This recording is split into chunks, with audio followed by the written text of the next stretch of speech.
Welcome to the Real News Network. This is Reality Asserts Itself, and I'm Paul Jay, coming to you from Los Altos Hills, south of San Francisco. Lester Earnest is one of the fathers of artificial intelligence, a phrase he doesn't actually like very much. He'd rather call it one of the fathers of machine intelligence, and we'll get into that soon. He is either the creator or co-creator of the first spell checker, the first search engine, self-driving vehicle, digital photography, document compiler with spreadsheets, social networking and blogging service, online restaurant reviews, something called California Yum Yum in 1973, which gave rise to, amongst other things, Yelp.com, computer-controlled vending machines, a scheme which is now widely used. Most importantly, he helped found the Stanford Artificial Intelligence Lab in 1966, which has spun off 5 of the richest companies in the world, which includes Apple, Alphabet, Google that is, Microsoft, Amazon, and Facebook. Lester grew up with a right-wing, very Protestant father who he describes as very bigoted, who hated blacks, Jews, homosexuals, Latinos, and Asians. Lester writes, "I continued on my bigoted path until after I voted for Richard Nixon over John F. Kennedy, then figured out that I was on the wrong track and eventually evolved into a radical socialist who aims to destroy Wall Street and similar piracy organizations around the world." This is, I think, a rather unique reality asserts itself. And it will be the story of Lester's own evolution, his political evolution, and the development of artificial intelligence, or as I said, what he would rather call machine intelligence, and the roots of the internet in what he calls a massive fraud. And we'll get into that story soon as well. Now joining us from his home is Lester. Thanks very much for joining us. Thank you. So before we get into your story, in your sort of the technological thread of your story and the beginnings of your work in machine intelligence and such, talk about your childhood, because this evolution from growing up as a self-described bigot to where you are now, what's the atmosphere when you grow up? Well, in the beginning, I was essentially a beach boy. Outside of school, I only wore a pair of maroon swimming trunks, summer and winter, and rode a bicycle and had a great time. You were born in what year? 1930, born in 1930. And grew up where? San Diego, great beach town. And had a wonderful time, although I was what many people would call a bad boy. I got into a lot of trouble. But as you said, I did start out as a right-wing Republican, racist, and took me quite a while to get over that. I observed that my mom approached people very differently than my dad. She made friends with everyone she met, regardless of skin color, religion, whatever. She was friendly and tried to help anyone she met. My dad was very much like most businessmen of that era, right-wingers. And it took me a while to figure out that he was not on the right track. You grew up in the 40s during World War II, Yes. into the Cold War, the 50s. You internalized, I would assume, all the kind of values of Americanism that are promoted at that time.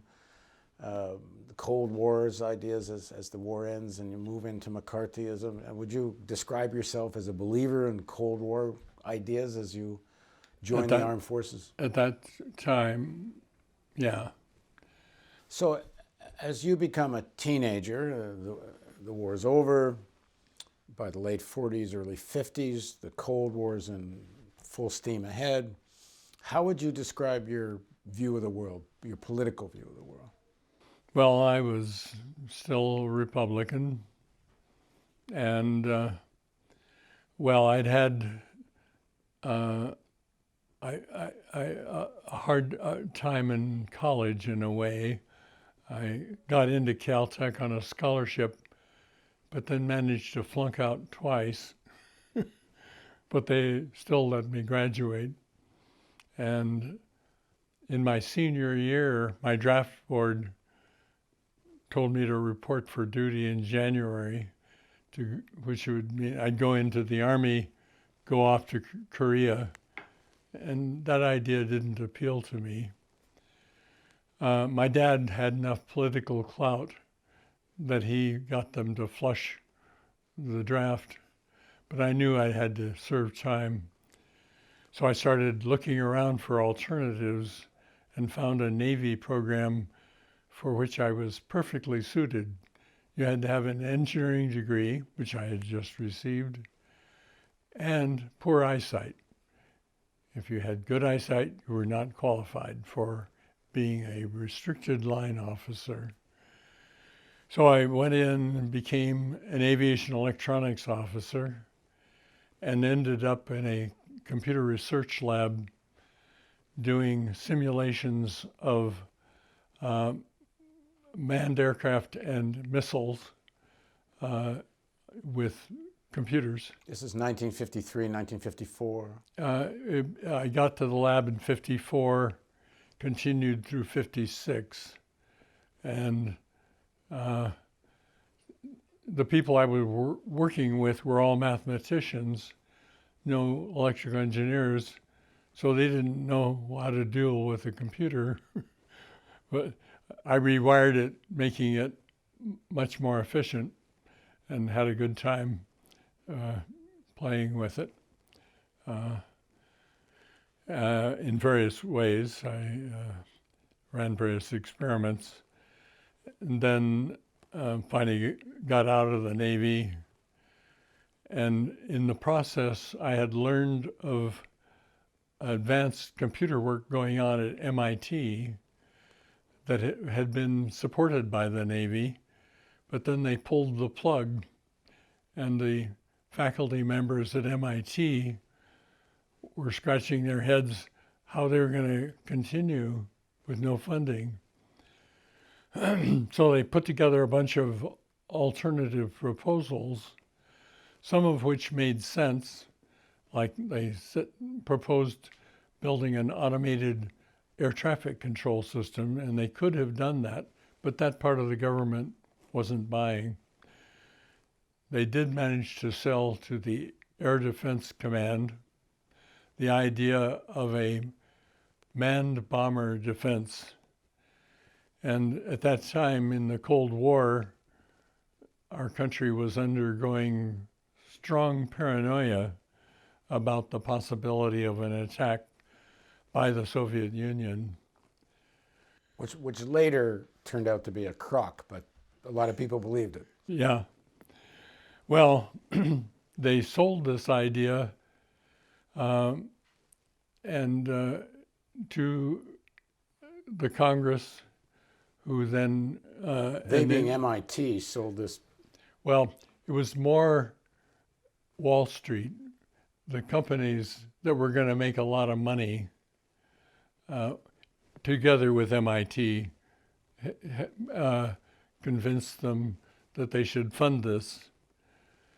And this being a system of what, missiles? No, that would shoot down airplanes? It was a series of radars all across North America that could supposedly track bombers, and then both manned interceptors of various kinds, like Lockheed and Convair aircraft.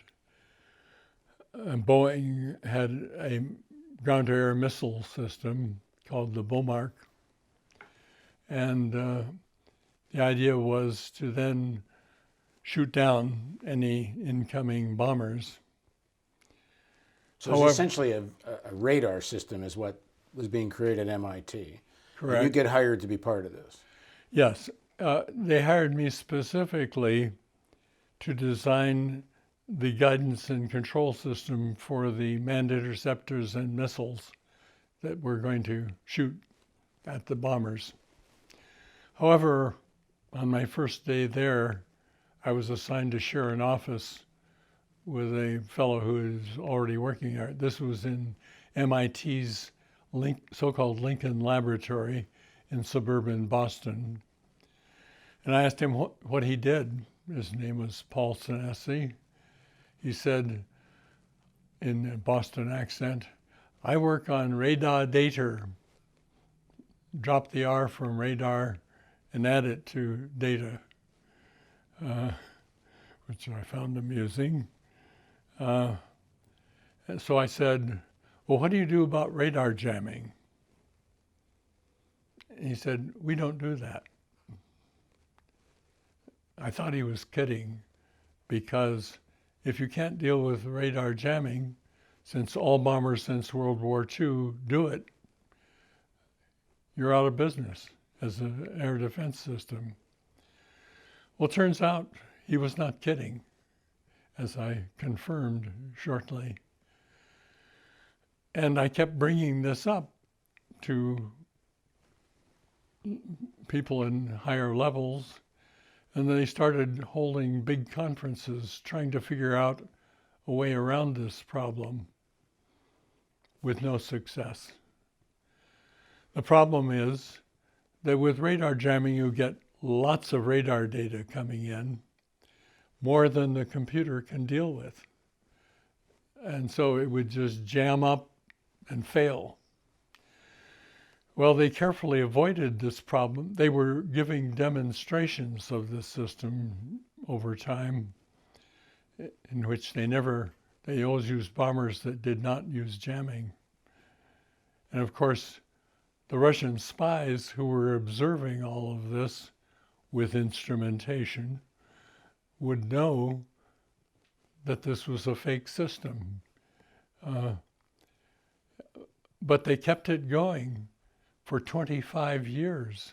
This fraud for 25 years. Total fraud for 25 years. Because they were spending billions on it. Yes. In today's dollars, anyway. Yes. Or maybe even trillions when you do the money escalation.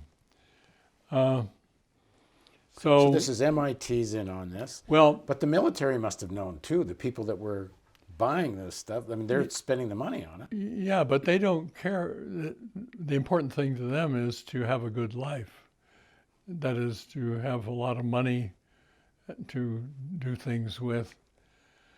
And it also helps justify their existence, that they are developing this wonderful defense system that will protect everyone from a threat that they probably maybe know isn't coming. Yeah, and they put out propaganda films showing interceptors intercepting bombers, just like people today are putting out films showing anti-ballistic missile systems taking down missiles, which are also bogus. But that's another story. While you're there, you're asked to design how to put a nuclear warhead on a Bowmark missile, which is supposed to shoot down in That was a follow-up. We first just had to put both the missiles and the interceptors in the right position to shoot at a bomber, to kill it. But then they came up with the idea of adding nuclear warheads to the missile, which was a really stupid idea. But I was assigned the task of convincing the federal government that they should allow it. What year were we in? That was 1960. How did you? Or maybe 59. And who do you talk to persuade to put a nuclear warhead on a missile that's going to blow a plane up over the United States? Yeah, and if the plane happened to be flying at low altitude, it would kill everybody on the ground underneath, which is part of why it was a really stupid idea. But that was what they wanted. And you did it. I did it. I convinced them. And what does this do to your own belief system? You believed, had faith in this whole hierarchy and system. Well, I knew that I was on the wrong track. However, I was being paid well, as were all of the contractors. This was a giant scam that was very successful. And incidentally, while studying the situation for getting the nuclear warheads approved, we discovered an awkward business. The landlines going from the central computer to the missile launch sites were duplex. That is, there was a main line and a backup line in case this one went bad. And at the end, there was a little black box that listened and could tell when a line went bad, and then it would switch to the backup. But what they didn't think about was, what if the backup goes bad too? And so in our analysis of the safety of all of this,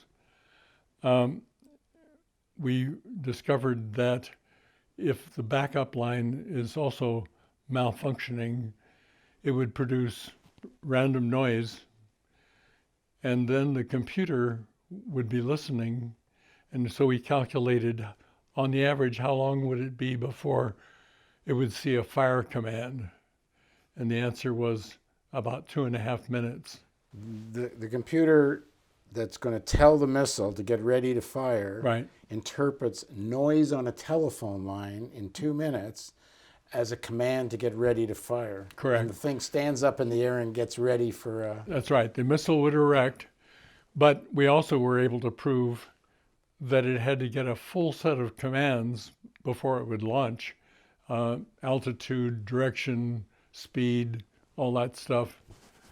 And we were able to prove that the probability of getting all of that from the noise was negligible. So the effect of all this would be the missile would erect and abort. So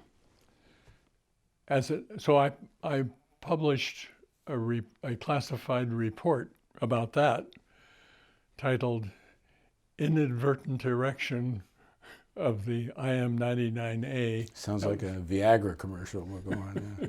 Right. And as luck would have it, it happened in New Jersey 2 weeks after I published that. So then I was put in charge of fixing it, which was pretty easy to prevent the inadvertent erection. But it shows the lack of working these things through, and there's already missiles there. I mean, the irrationality of the whole thing. Yeah, well, it was even deeper than that. When we first got a hold of the design of the missile control system, we observed, one of the guys in my group observed that you first of all had to do testing of the electronics periodically to make sure it's working. So you could put a given site into test mode and then spray a bunch of commands at the missile guidance system, and you could verify that they were received correctly. And when you finished, you could throw the switch back from test to operate. However, if you gave the missiles a bunch of commands and then without clearing them, you switched from test to operate, they would all erect and fire. That was in the design. So we pointed that out and they fixed it in a hurry.